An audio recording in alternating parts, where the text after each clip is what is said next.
Chapter 7. Every Chihuahua in America lines up to take a bite out of Byron.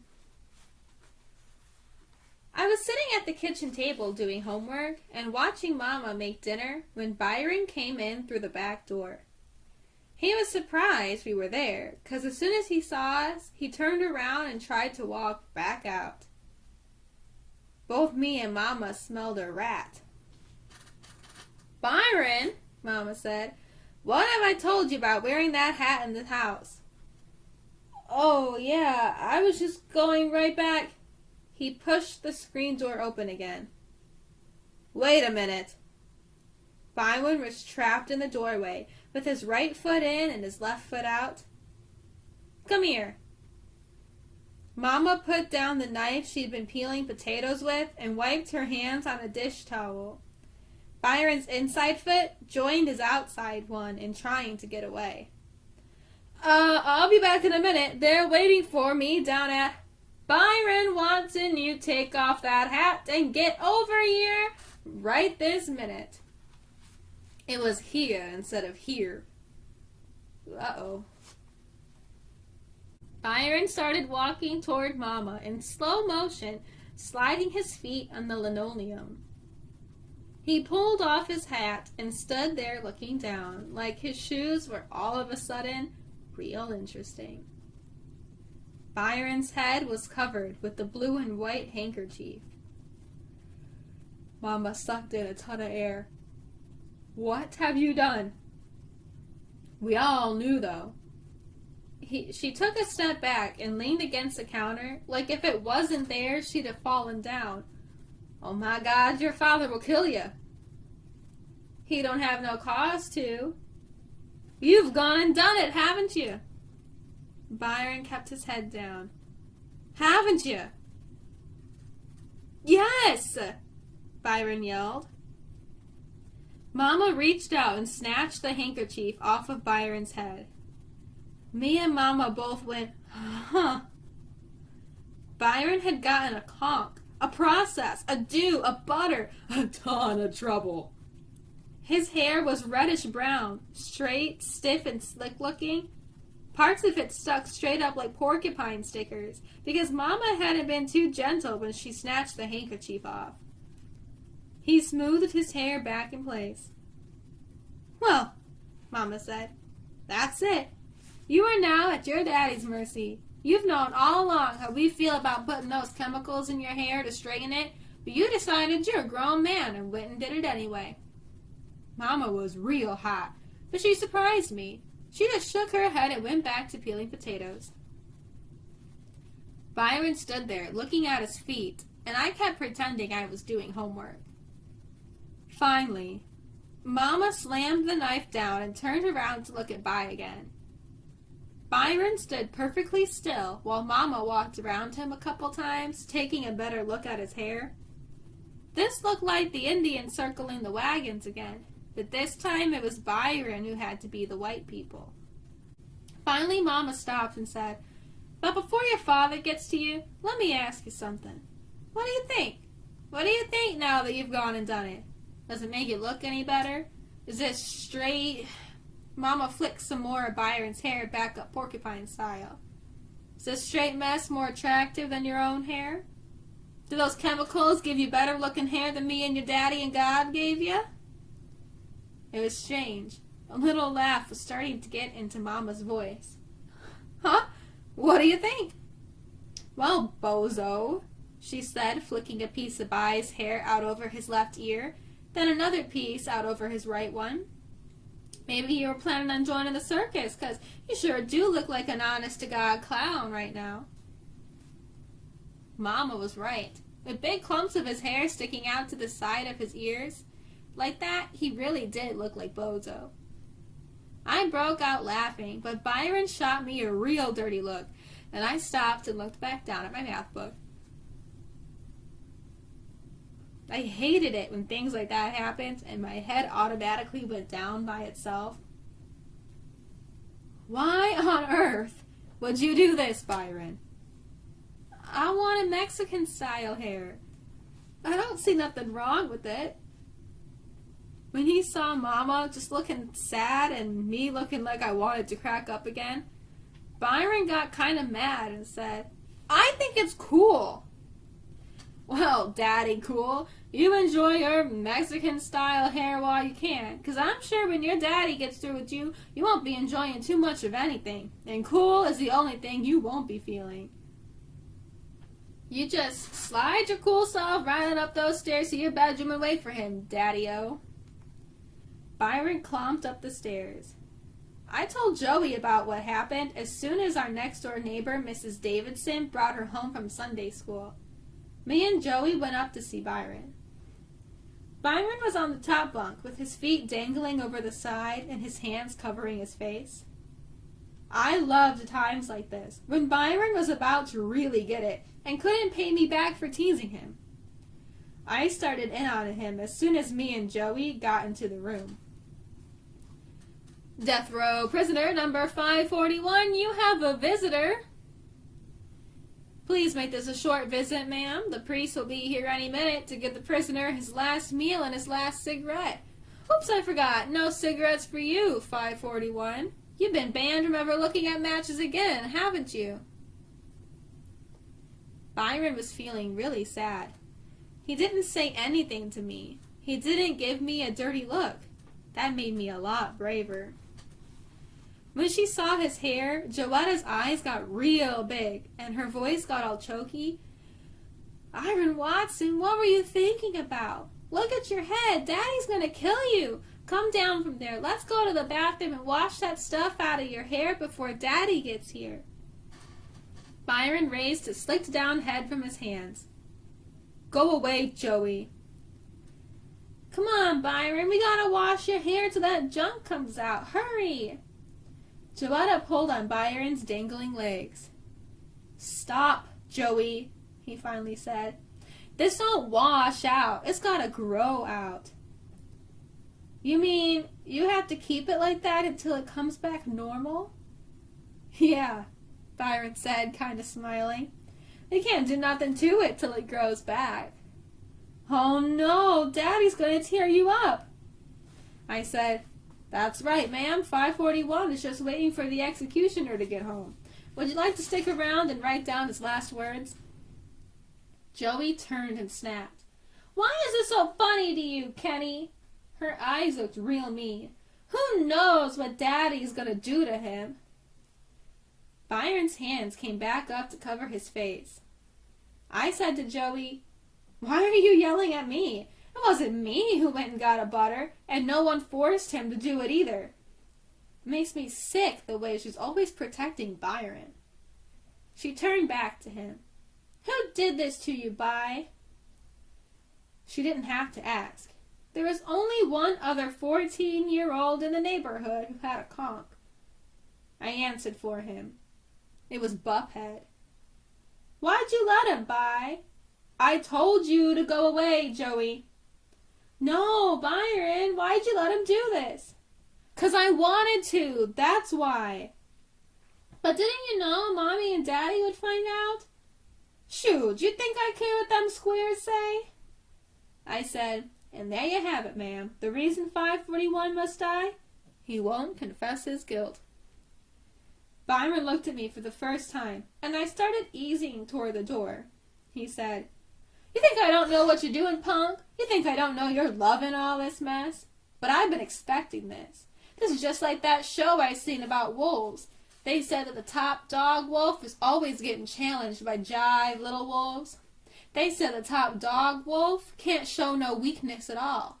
That if he gets hurt or something, if he steps up like a broken bottle and starts limping or something, all the little jive wolves in the pack start trying to overthrow him.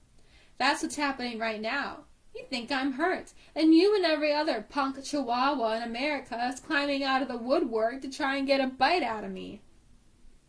Let me tell you something. When..."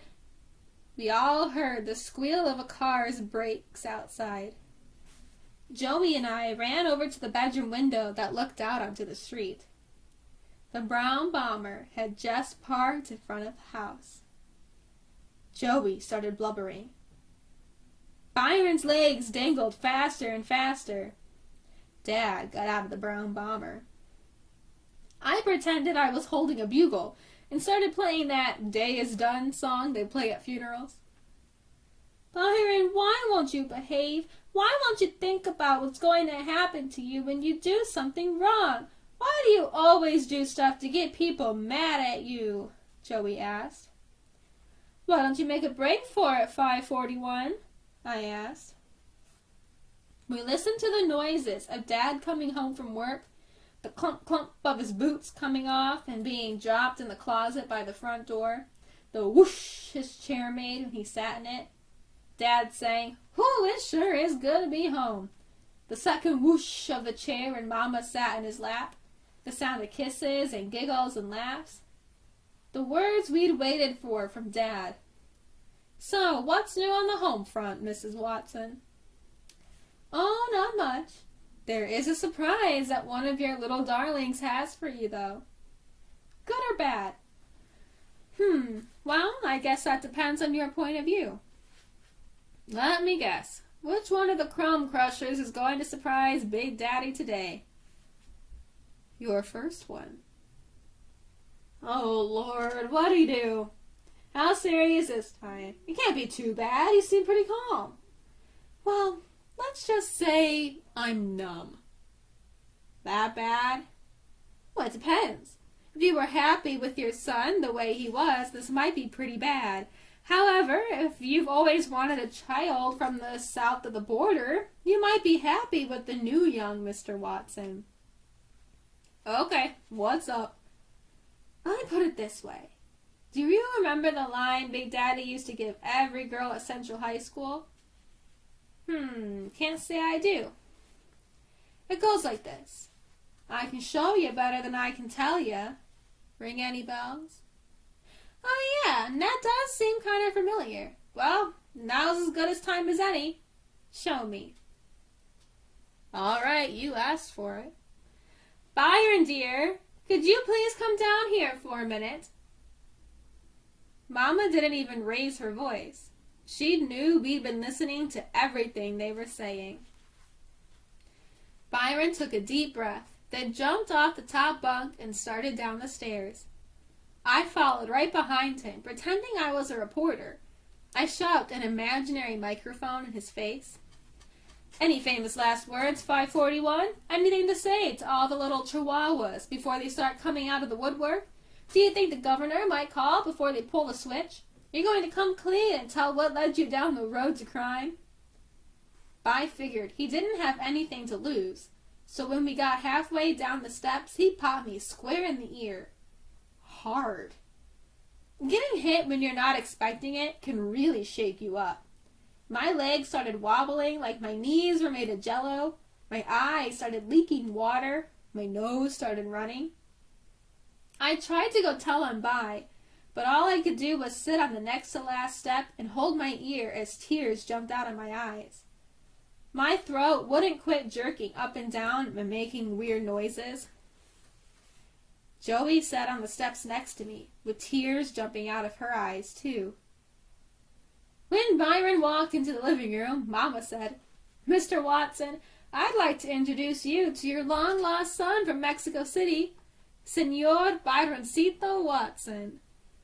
Joey made me quit sobbing so we could see what Dad was going to do, but for the longest time, there were no sounds from the living room. Finally, the chair whooshed as Mama got off of Dad's lap, then whooshed again as Dad stood up. After a long time, Dad said, Then, "Well, son, what can I say? It's pretty much permanent, isn't it?" Dad's voice was real calm, and that was scarier than if he'd been yelling. "Yes, Dad." "Yes, Dad. So there's really nothing I can do, is there?" "I don't think so, Dad." Dad kept whistling and cutting. Choosh. Aw, man. Hold your head still. I'd hate to take off one of these ears by mistake. Dad went on whistling. Chooch. Aw, man. Kenneth, what are you doing? Mama called me from downstairs. I ran from the door and got halfway down the steps before I said, "Nothing, Mama." "Come on down here and do nothing." "Yes, Mama." "What's your father doing?" "He's whistling Straighten Up and Fly Right and cutting all of Byron's hair off." Mama laughed. Joey sat next to her, still looking worried. The three of us sat on the couch for about half an hour before we heard By scream as loud as he could. Dad hollered down to us, "Just a little aftershave." We heard the bathroom door open. Dad came down the steps first. "Mrs. Watson," he said, "I'd like to introduce you to your long-lost son from Siam, His Royal Highness Yule Watson." Byron stepped into the living room with a real mean scowl on his face. Not only had Dad cut all of Byron's hair off, but he also shaved his head. By's head was so shiny, it looked like it was wet. "And Mrs. Watson," Dad said, "you can't possibly deny this is your child. You can tell this boy has got a ton of Sans blood in him. Look at those ears." Poor Byron. If he'd known how far his ears stuck out to the side, I bet he never would have gotten that butter. Mama put her hand over her mouth and said, "Lord, don't blame that on my side of the family. Someone switched this child at the hospital." Joey laughed because she was relieved Byron hadn't been executed. Mama and Dad laughed at Byron's ears, but none of them laughed as hard as me. "Go get the broom and dustpan and sweep that garbage in the bathroom up. Then go stay in your room. This is it, By. You're old enough now and you've been told enough. This time something's gonna be done. Now beat it." Dad's forehead was all wrinkled when he said this. They sent me and Joey outside so they could have one of those adults-only talks. When me and Joey drifted back into the house, after what seemed enough time for them to talk, Dad was on the telephone. He was holding the receiver away from his ear and making a funny face. I could hear someone yelling from the phone. Dad whispered to Mama, "Why does she think she's got to yell into the phone for a long-distance call?" Mama slapped his arm and whispered back, "You leave my Mama alone." They were talking to Grandma Sands, all the way in Alabama. Me and Joey crowded up next to them on the couch and heard Grandma Sands yell, "This is costing y'all a fortune, Daniel. Let me talk to my baby again." Dad handed the phone back to Mama, then dug his finger around in his ear like he was going deaf. Mama gave Dad a dirty look and said, "Okay, Mama, we'll be getting back with you. We love you, bye-bye." She said this stuff Southern style. And that was it. We thought that was the end of Byron's latest adventure, until a week later, when Dad brought home the TTAB 700 and the brown bomber. Chapter 8. The Ultra Glide. I don't know why we didn't catch on that something different was really going to happen this time. Mama and Dad started acting real strange after they talked to Grandma Sands. First, Mama started writing in a notebook and adding things up and subtracting things. Then Dad and Joey and Rufus and me started driving all over Flint buying things for the brown bomber. We stopped at the Genesee junkyard and bought a new antenna for the radio and 4 new used tires. Then we stopped at Mr. Biller's garage and had the tires put on the car. Then we stopped at the Yankee store and bought some spark plugs and some oil and antifreeze. Then we got our next door neighbor, Mr. Johnson, to help put all that stuff in the car, and then we washed and waxed the brown bomber. When Byron walked by while we were working on it, he said, "Y'all done real good. It still looks like a turd on wheels, but I gotta admit, now it looks like a polished turd." We ignored him. While Joey cleaned the windows, me and Rufus washed the seats, even the parts that were torn and worn away. But the more we washed, then the worse they looked, And Dad ended up going back to the Yankee store and buying some brown and white seat covers for the front seat. The brown bomber looked great. Not almost new, but not almost 15 years old either. We brought Mama out and showed it to her, and she gave us one of those big hand over her mouth smiles. "Well, folks," Dad said, and we all knew he was getting ready to cut up. "All it needs now is that final touch, that special something that sets it apart from all of the other buckets of bolts on the road, that one piece of all-American engineering that shows this fine automobile is worthy of the name Brown Bomber." Any guesses as to what that is? "A new hood thing?" I asked. The thing in the middle of the hood was a long chrome rocket that pointed out all over the road. The only thing that was wrong with it was that one of the wings of the rocket was broken off. Like with everything else, Dad had a crazy explanation for that. He told us that right after he got the car from Uncle Bud, both wings were there, but that he had taken it to a special garage and had one wing scientifically and mathematically taken off. When we asked him why, he told us that way when we come back from a long trip, we'd be coming in on a wing and a prayer. That's the kind of junk Dad thinks is funny. "No, not a new hood thing," Dad answered my question. "The one on there now is perfectly fine. Joey, what's your guess?" "I don't know, Daddy. I don't think anything can make the bomber any better. I think it's perfect." "Bless you, sweetheart. Rufus, your turn. What do you think?" "I don't know, Mr. Watson. I like y'all's car just fine." "I knew there was something I liked about that boy. All right, Willona, what's your guess?" "I don't know either," Mama said and rolled her eyes. "I think the car is oh my God, I can't say it. Real cute, Willona. Well, since Kenneth and Mama have insulted the great brown one, I guess that leaves it up to Rufus and Pumpkin to put the final piece on." Dad handed the keys to Rufus. "Rufus, you open the trunk, and Pumpkin, there's a small bag in there. You have the honor of putting what's inside of it on." Rufus popped the trunk open, and Joey took a small paper bag out. She turned her back to everyone and looked inside. "Oh, Daddy, I love it." "Do you know where it goes?" "Yes, Daddy." "Okay, time's a-wasted. Put it on." She put her hand in the bag and without pulling it out said, "And now, the thing that makes this car more perfect." Dad started helping Joey cut up. He said, "The final touch." Joey repeated, "The final touch. The height of technology. The height of technology. The ultimate in American knowledge. The ultimate in American knowledge."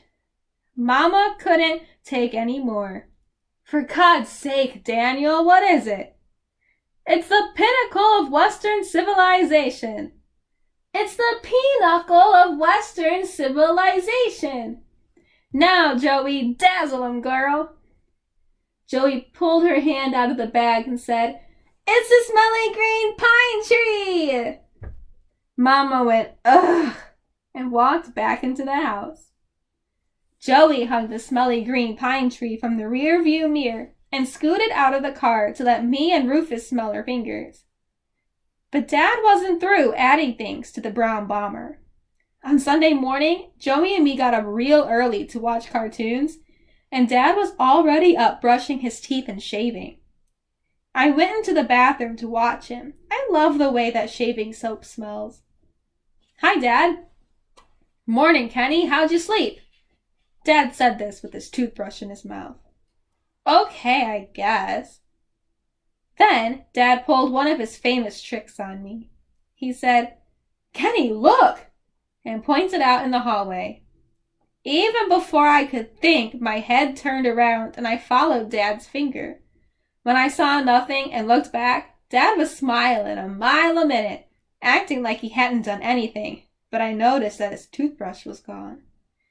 I let him know he didn't fool me. Dad, how come you always hide your toothbrush? Why don't you keep yours with ours? Dad laughed. Well, Kenny, I guess I don't keep my toothbrush with the rest of yours, because unlike your mother, I was a little boy once myself.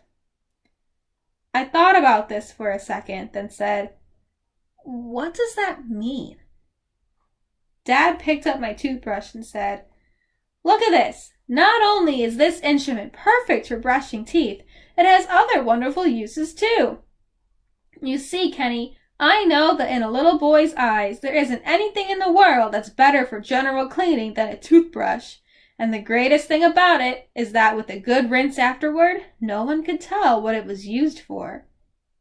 I also know that the best toothbrush for cleaning stuff is always someone else's. So rather than wondering where my toothbrush last cleaned, I think it's better that it only goes places that I know about. Dad was right. I caught Byron using mine once to shine up some quarters and another time to brush Blackie's teeth. I didn't really care, but Blackie didn't like it. That was the only time he ever growled at someone in his own family. Dad was stirring the soap dish up with his shaving brush, and I got close to the sink to smell the soap. Dad painted his face with the soap, then bent down and rinsed it off. I know it sounds crazy, but he always did this twice. He said it really made your beard super soft. He learned that because he used to work in a barber shop when he was a little boy. That's where he also learned that if you go to the barber shop, you gotta make sure your neck is real clean. Otherwise, the barber talks about you like a dog after you leave. So, Dad said as he put the second coat of soap on his face, let me guess why you're standing so close. Could it be that you want me to soap your face up and hold you up while you shave it off? It's been a long time since we've done that. Aw, man, I'm way too old for that. Besides, I'm starting to get a real mustache. Look! I stuck my upper lip out for Dad to see. Where? Dad leaned down and looked real hard. I can't see it. Here, look. Maybe if you got closer to the light. Dad bent over and picked me up to the mirror. I automatically turned my head when I saw my reflection. Some of the time, I forgot all about my lazy eye. Well, I don't believe it. If you squint your eyes and look real hard, there's no doubt about it. This boy's got a real mustache going here. I don't know if Dad really could see it or not, but I knew it was there. He put me down. Won't be long before you and I have to share the mirror in the morning, huh? I couldn't help it. Even though I knew he might be kidding, I broke out into a real big smile and nodded my head up and down.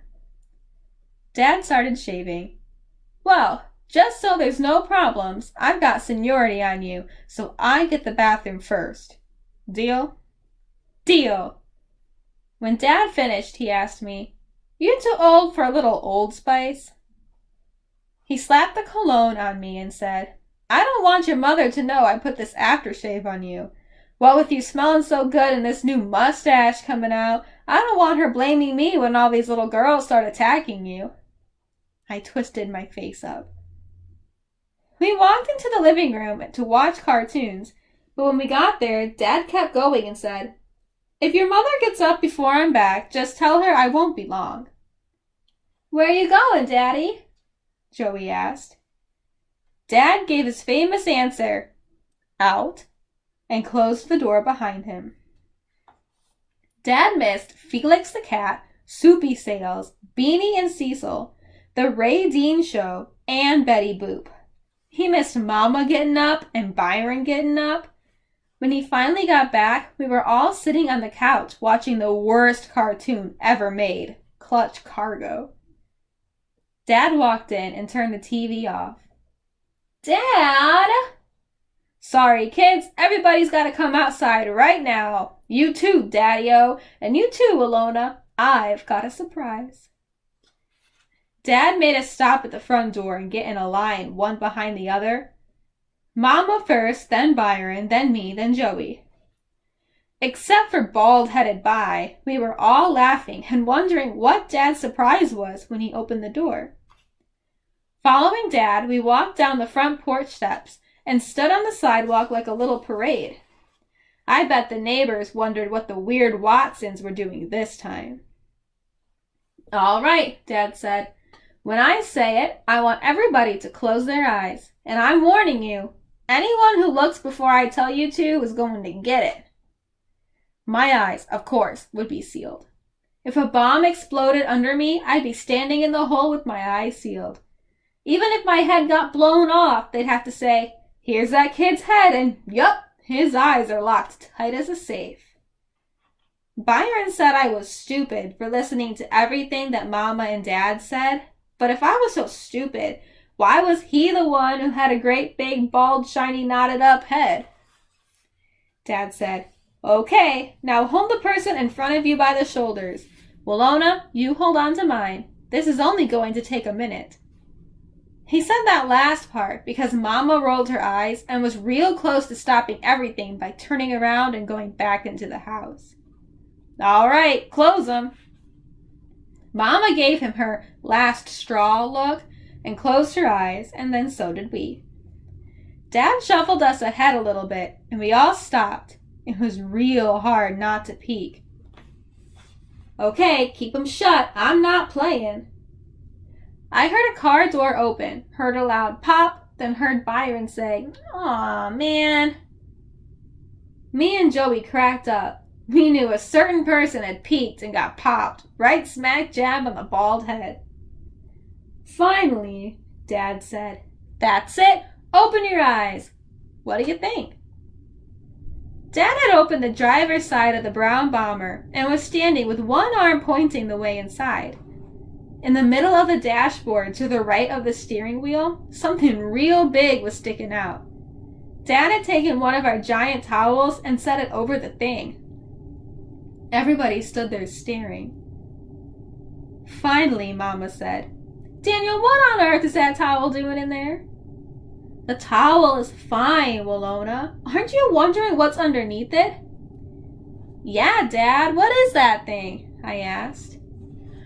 Well, Kenneth, since you seem to be the only one with any curiosity, I guess you'll be the one who gets to unveil the bomber's latest edition. I crawled into the front seat and raised a corner of the towel so no one but me could see what was under it. I couldn't believe it. Dad, it's great! The rest of them, Byron included, crowded up to the brown bomber's door. Mama had a worried voice. What have you done to this car now? Daniel, what's under that towel? I grabbed a corner of the towel.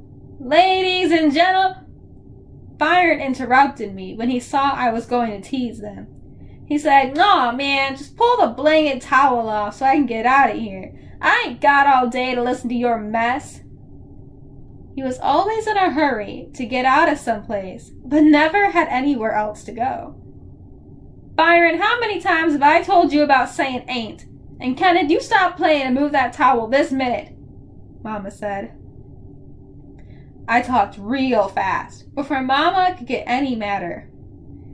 Ladies and gentlemen, the newest addition to the brown bomber. I whipped the towel aside. Our very own drive-around record player. Mama went, oh my God, and gave Dad a dirty look, then walked back into the house. Joey squealed, oh boy! Even cool old Byron forgot how cool he was and screamed out, aw man, this too hip! No one's got one of these. Speedy don't even have one in his Cadillac. Too much, man, way too much. Joey and Byron climbed into the car on either side of me. We all said, turn it on, Daddy. I knew Dad was kind of disappointed by the way Mama had acted. She really hurt his feelings by walking off like that. Some of the time, I think she forgot how sensitive Dad was. Even though he acted cheery with us, I knew it wasn't the same for him now. I knew if Mama had stayed and hadn't gone off mumbling about money, we would be having a lot more fun. But Dad forgot all this stuff real quick and got excited about showing off the record player. Dad was like me. He loved putting on a show, or as Mama said, we both loved acting the fool. Dad was the best at it, though, and I couldn't wait until I was as good as he was. Well, well, well, Dad said, leading down into the car. I see you three have the ultimate in taste. I see you've chosen the top of the line, the cream of the crop, the True Tone AB 700 model, the Ultra Glide. We had to, because right on the front of the record player in big red letters, it said TT AB 700 Ultra Glide. As I'm certain you are aware, the problem in the past with this new technology and automotive sound has been road vibrations interfering with an accurate dispersal of the phonic interpretations. Huh? Byron said. Dad said, in other words, I'm sure you know that in the good old days, every time you drove over a bump with one of these things, the needle would jump and scratch the record. Me and Joey played along. We know. And I'm sure as a fine, intelligent-looking family as this one, it is Mr. and Mrs. Watson and your son, isn't it? Oh, no, Gilletta said, and pointed at Byron.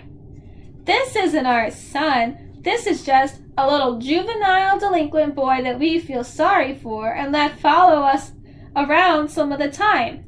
Our real son has hair. Even this didn't bother Byron, who was amazed by the Brown Bomber's latest addition.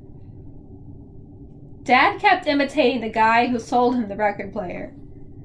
Yes, as I'm sure a nice family like this one is aware, it is only last year that the scientists at Autotronic Industries made a brilliant, beautiful, breathtaking breakthrough and developed a suitable system for controlling these vibrations. Yeah, I said. I saw it on the news last night. Walter Cronkite said it was a miracle. Dad laughed. Precisely, Mr. Watson. Walt has 2 of these babies in his car and 1 on his motorcycle. We know. Yes, the vibration problem has been overcome by the exclusive vibrodynamic lateral anti-inertial dampening system.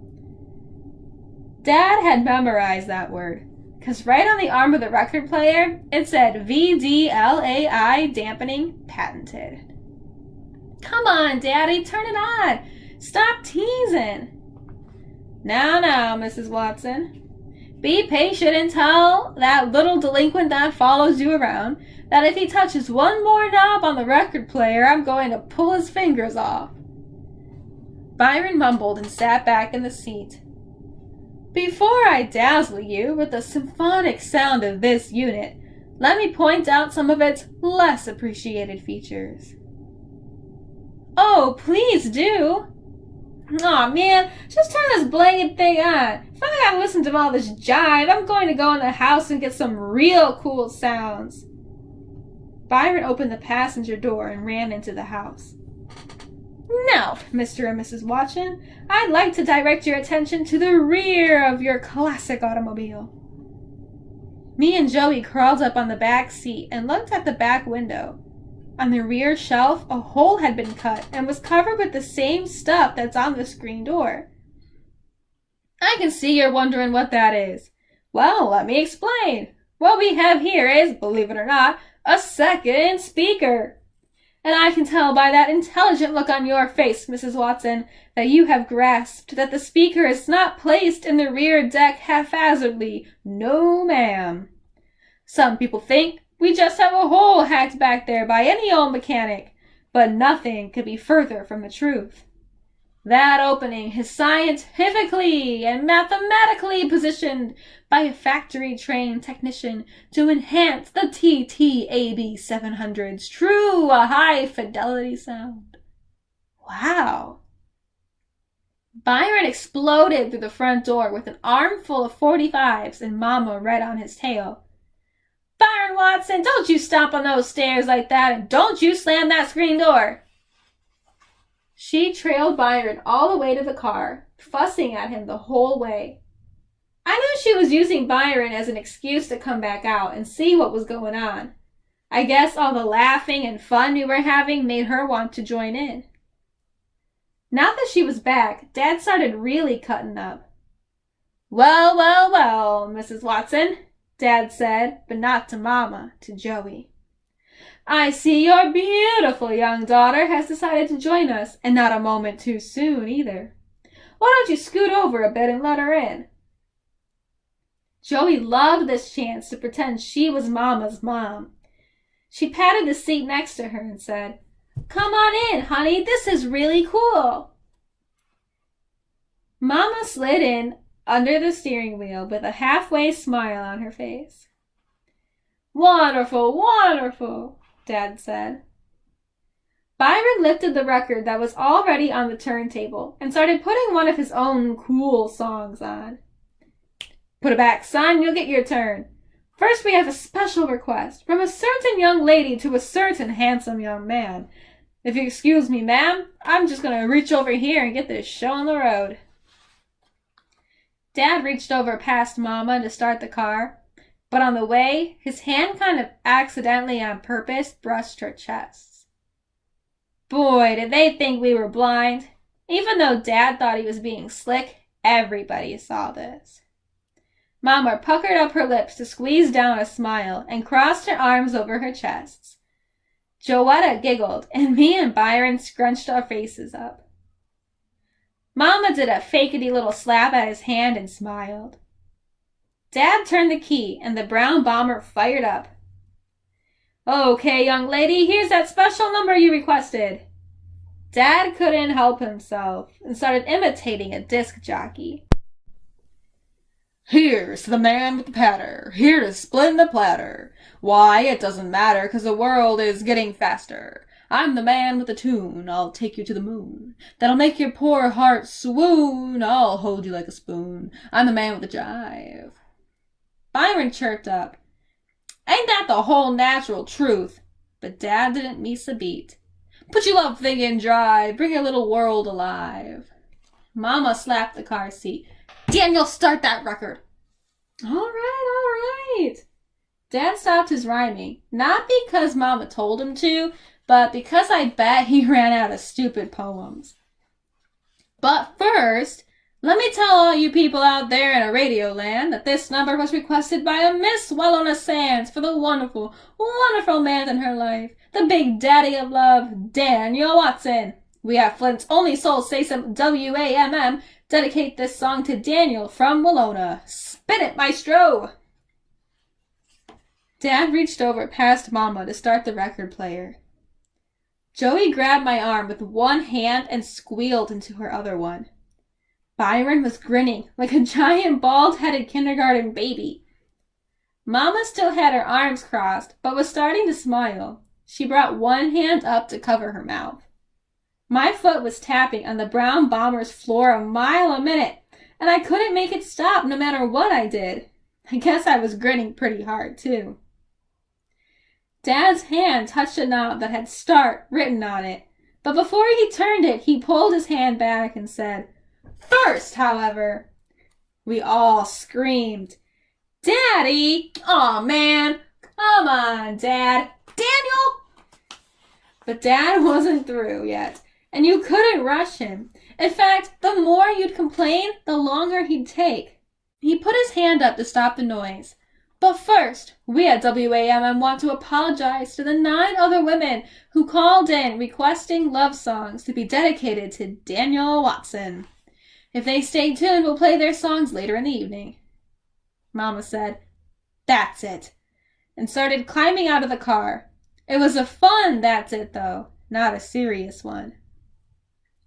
Dad blocked the door and finally turned the knob that said Start. Then he got to the back seat. We all froze.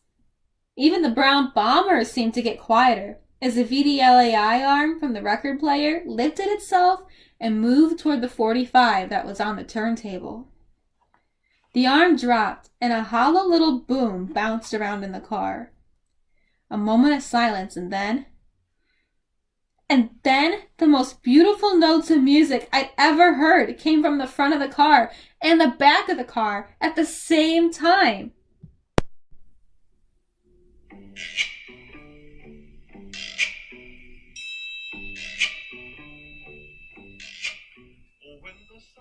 The notes were so deep and strong, it felt like we were sitting inside of a giant bass fiddle. Mama screamed and put both of her hands over her mouth. She recognized her song after the first couple of notes. The guy on the record started singing Under the Boardwalk, and I had to turn around and look because it sounded like he was right in the back seat with Dad. We sat in the car for almost 2 hours as everybody got a chance to go in the house and get their favorite records. Even though we had a pretty good record player in the house, it couldn't compare with the sounds that came from the scientifically and mathematically put in speakers that the brown bomber had. The Alter Glide cast a spell on all of the weird Watsons. Byron was always saying that Mama couldn't stand to see anyone having too much fun, but to be fair to her, I have to say that she stopped us from having fun in steps instead of doing it all at once. First, she thought the music was too loud and made us turn it down some. Then, after all of us kids got to play 4 songs each, I played Yakety Yak all 4 of my times. She made us get out of the car, and she and Dad played Nat King Cole and Dinah Washington and other mushball singers. Then she said to Dad, "Did you tell them yet?" Oh, I leaned into the car to get a look at Mama's stomach. This sounded like the way Byron and me found out we were going to get a sister. Everybody's ears jumped up. Something big was going on. Dad wasn't too comfortable with things like this and said, "No, it can wait." No, it can't. Mama let the last song finish, then said, "Turn it off, Daniel." "Children, in a little bit, Daddy's going to get some vacation time, and we're going to drive to Alabama. Grandma Sands is going to keep Byron for the summer, and if things don't work, he'll stay out there for the next school year." This was too good to be true. A long trip in the brown bomber and no Byron for the whole summer. And probably for the whole year. Because when it came to Byron, nothing ever worked out. Byron looked at Mama and Dad with his mouth wide open. "We've been telling you, Byron. You've been given warning after warning and chance after chance to straighten up. But instead of improving, you're getting worse. Do I have to remind you of the things you've done just this last year?" Byron still didn't close his mouth. Mama started ticking off the things that Byron called his latest fantastic adventures. "You've cut school so much that Mr. Alums has come here 3 times to see what's wrong with you. You've been lighting fires. You've been taking change out of my purse. You've been in fights. You had that trouble up at Mitchell's food fair. You had that problem with Mary Ann Hill. You set mouse traps in the backyard for birds. You fell out of that tree when you were trying to see if that poor cat always landed on its feet. You got that conch. You joined that gang. There's just too much, Byron. We can't have all this nonsense going on." I hoped those weren't the only latest fantastic adventures that Mama knew about. I could list about 100 more. "That's why Grandma Sands is going to look after you for a while. You're about to run us crazy." Mama changed the tone of her voice. "You're going to like Birmingham, Byron. It's a lot different than Flint. There are lots of nice boys your age down there who you can be friends with. There's lots of fishing and hunting you can do. Things are a lot better there. I love that city. Your grandma tells me it's quiet in our old neighborhood. She says that stuff on TV isn't happening around her. It's just like I remember it being. It's safe, it's quiet, and there's no buphead." Mama and Dad had threatened to send Byron to Grandma Sands about 1,000,000 times, but we never thought it would happen. This was for 3 good reasons. The first was that Alabama was about 2 million miles from Flint, and Bi knew Mama wouldn't let him ride the bus that far alone. He also knew it would be just about impossible for her to sit on a bus with him for 3 days it took to get there. The second reason was that Mama and Dad were always threatening to do stuff to Byron that everyone knew they wouldn't do. Dad had been keeping a countdown on how many more months it would be before they could force him to join the army, but we knew they wouldn't do that. But the biggest reason Byron and Joey and me thought they'd never send him to Alabama was because we had heard so many horrible stories about how strict Grandma Sands was. The thought of living with her was so terrible that your brain would throw it out as soon as it came in. Well, Byron's brain had better get used to it. We all knew by the way they'd gotten the bomber ready and by the way Mama's voice sounded that they meant it this time. That big, cool baby finally shut his mouth and ran into the house. He slammed the car door as hard as he could, and we all heard him say real clear the S word. Joey said, "Ooh." Dad started to go in after him, but Mama said, "Let him go, Daniel. He better get as much of that nonsense out of his system as he can. Grandma Sands won't be putting up with any of that mess."